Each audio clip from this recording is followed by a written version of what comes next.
Penerokaan perjalanan kepelbagaian ekonomi serta peranan pelaburan asing dalam mencapai matlamat wawasan Brunei 2035 untuk mewujudkan ekonomi yang dinamik dan mampan dikongsikan pada program perniagaan televisyen Australia The Airport Economist. Program yang disiarkan di platform penerimaan Tika baru-baru ini memberi fokus kepada usaha negara dalam mempelbagaikan ekonomi.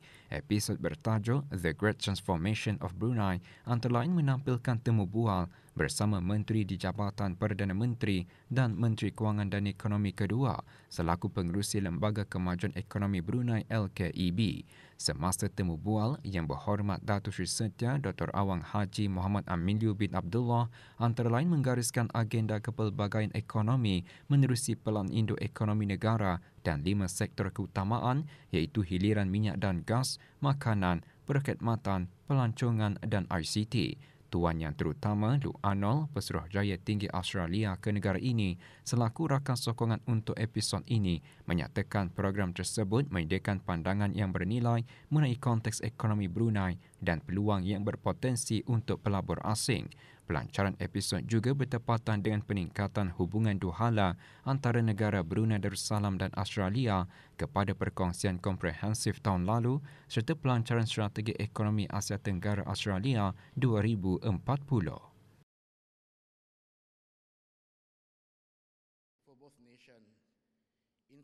Negara Brunei Darussalam terus meningkatkan pelaburan langsung asing bagi mewujudkan aktiviti-aktiviti ekonomi dengan memastikan persekitaran perniagaan yang kondusif bagi membolehkan perniagaan antarabangsa dan tempatan berkembang maju.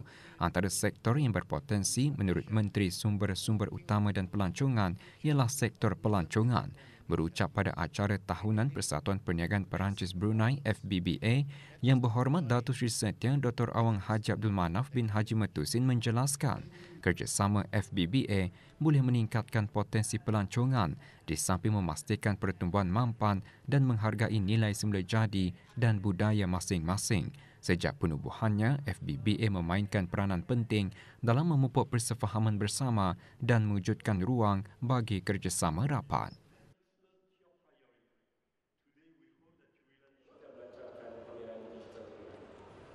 Pameran Digital Brunei telah diadakan bagi mengetengahkan kemajuan inovasi dan komitmen negara Brunei Darussalam ke arah transformasi digital.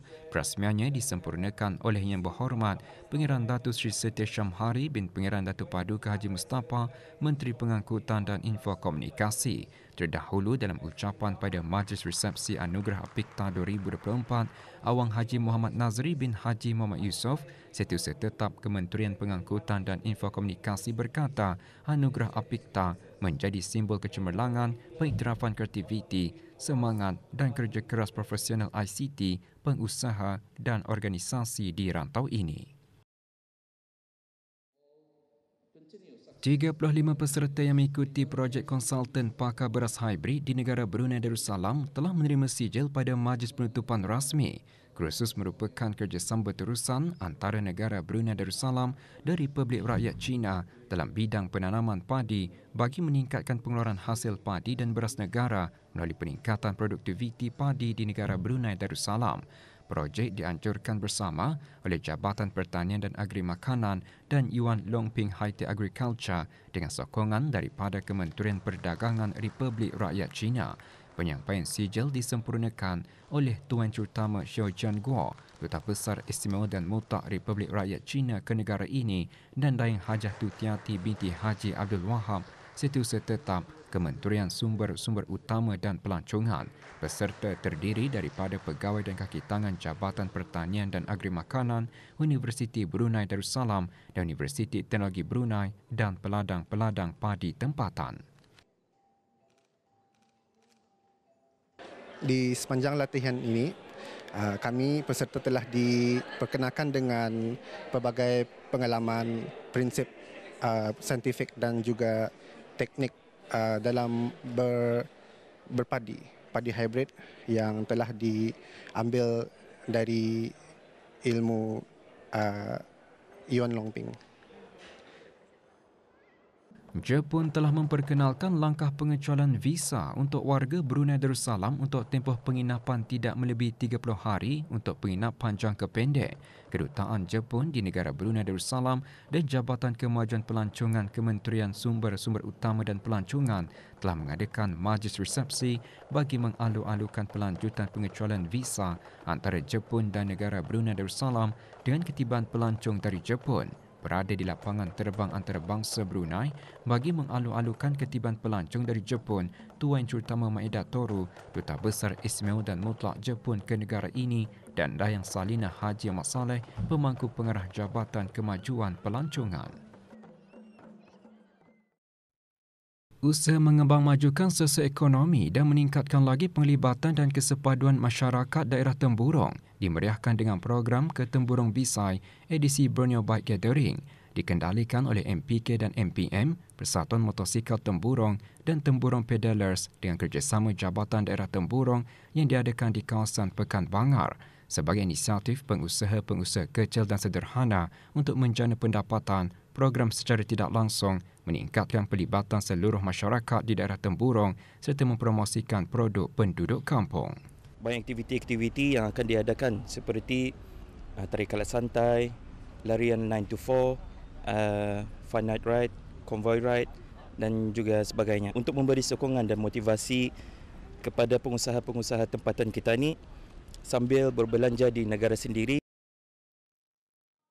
Bagi menggalakkan orang ramai berbelanja di dalam negara sendiri semasa musim cuti persekolahan dan musim perayaan, Jabatan Perancangan Ekonomi dan Statistik di bawah Kementerian Kewangan dan Ekonomi menganjurkan Brunei Celebration 2024 telah bermula hingga 9 Februari 2025.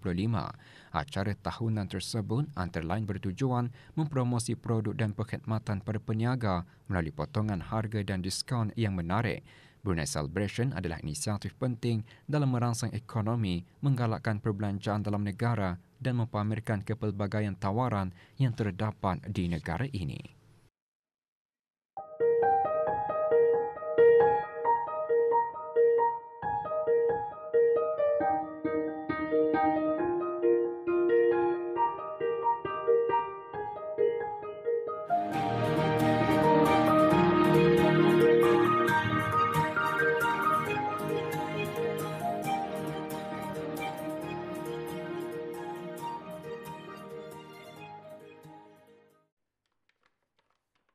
Memulakan perniagaan sampingan sejak tahun 2014 bagi meningkatkan lagi ekonomi keluarga. Daeng Hayatul Hijrah binti Ismail membuka perniagaan secara dalam talian dengan menawarkan perkhidmatan buah tangan dengan jenamanya sendiri iaitu Doorgift Aryans. Dengan teknologi moden pada masa kini, Daeng Hayatul Hijrah mengembangkan lagi perniagaannya dengan mempelbagai perkhidmatan.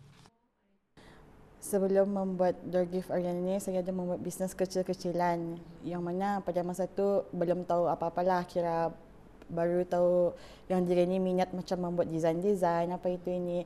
Sekali baru mencuba membuat bisnes dengan membuat sampul surat, which is masa tu masih manual cutting. Dan saya cuba juga mencari, pada tu sambutan terlampau ramai juga dari sokongan dari kawan-kawan juga, dan macam manual cutting itu ngalih kan. So I try to find arah website apa missionnya. Then I found out ada satu mission ni namanya Cameo. Then I purchased the Cameo tu, kami balik Cameo tu. Dan di sana tah bermulanya nama Doorgift Aryan ni saya ambil daripada nama anak saya, which is dua-dua lelaki, dan dimulai nama diorang dengan Muhammad Nur Aryan.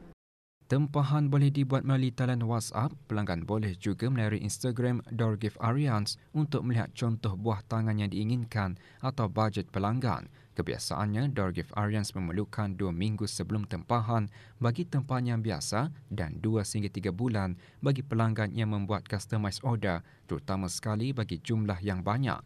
Seperti peniaga lain, Daeng Hayatul Hijrah juga tidak lari daripada cabaran sepanjang menjalankan perniagaan Doorgift Aryans. Cabaran saya sepanjang berniaga dengan Doorgift Aryan ini adalah barang yang semakin menaik harga. Pasal harga tu naik Ni orang the year by year, which is monthly by monthly. So harga tu pun terpaksa tersasar sedikit. Kalau dulu saya dah minta deposit sejak berlakunya 3 kali ditempah tetapi tidak diambil, which is ni orang joy buyer. Sejak itu saya meminta 70% daripada total tempahan mereka. Menyebut mengenai persaingan dengan peniaga lain, Dayang Hayatul Hijrah percaya setiap rezeki yang ada adalah bergantung kepada usaha yang dilakukan dan bersaing dengan sihat.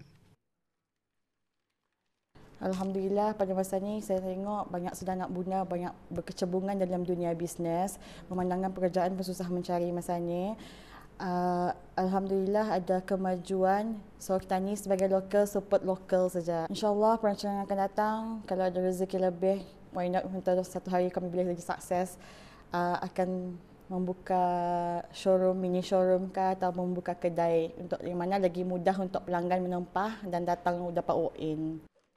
Dengan adanya penglibatan belia seperti ini, diharap akan lebih ramai lagi para belia di luar sana berani menceburkan apa jua bidang perniagaan bagi menjana ekonomi negara di samping pelbagaikan bidang yang sedia ada.